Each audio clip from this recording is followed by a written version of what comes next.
മാലിയിൽ 3 Indian പൗരന്മാരെ തട്ടിക്കൊണ്ടുപോയ സംഭവത്തിൽ ആശങ്ക രേഖപ്പെടുത്തി ഇന്ത്യ. മാലിയുടെ വിവിധ ഭാഗങ്ങളിൽ നടന്ന ഭീകരാക്രമണങ്ങൾക്കിടെയാണ് ഇന്ത്യക്കാരെ തട്ടിക്കൊണ്ടുപോയത്. തട്ടിക്കൊണ്ടുപോയ ഇന്ത്യക്കാരുടെ സുരക്ഷിതമായ മോചനം വേഗത്തിൽ ഉറപ്പാക്കാൻ എല്ലാ നടപടികളും സ്വീകരിക്കും. ഇതിനായി ഇന്ത്യൻ വിദേശകാര്യ മന്ത്രാലയം മാലി സർക്കാരിനോട് ആവശ്യപ്പെട്ടിട്ടുണ്ട്. കായസിലെ ഡയമണ്ട് സിമന്റ് ഫാക്ടറിയിൽ ജോലി ചെയ്തിരുന്ന ഇന്ത്യക്കാരെയാണ് തട്ടിക്കൊണ്ടുപോയത്.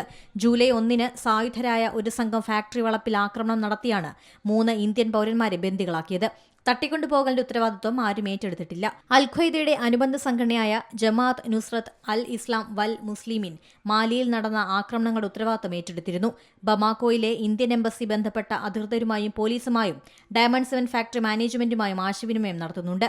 തട്ടിക്കൊണ്ടുപോയ ഇന്ത്യൻ പൗരന്മാരുടെ കുടുംബാംഗങ്ങളുമായി എംബസി ബന്ധപ്പെടുന്നുണ്ട്. നിലവിൽ മാലിയിൽ താമസിക്കുന്ന എല്ലാ ഇന്ത്യക്കാരോടും ജാഗ്രത പാലിക്കാൻ നിർദ്ദേശം നൽകി. ഏറ്റവും പുതിയ വാർത്തകളും വിശേഷങ്ങളും വിരൽ തുമ്പിലറിയാൻ സീ മലയാളം ന്യൂസ് എല്ലാ ഡിജിറ്റൽ പ്ലാറ്റ്ഫോമുകളിലും ലഭ്യം.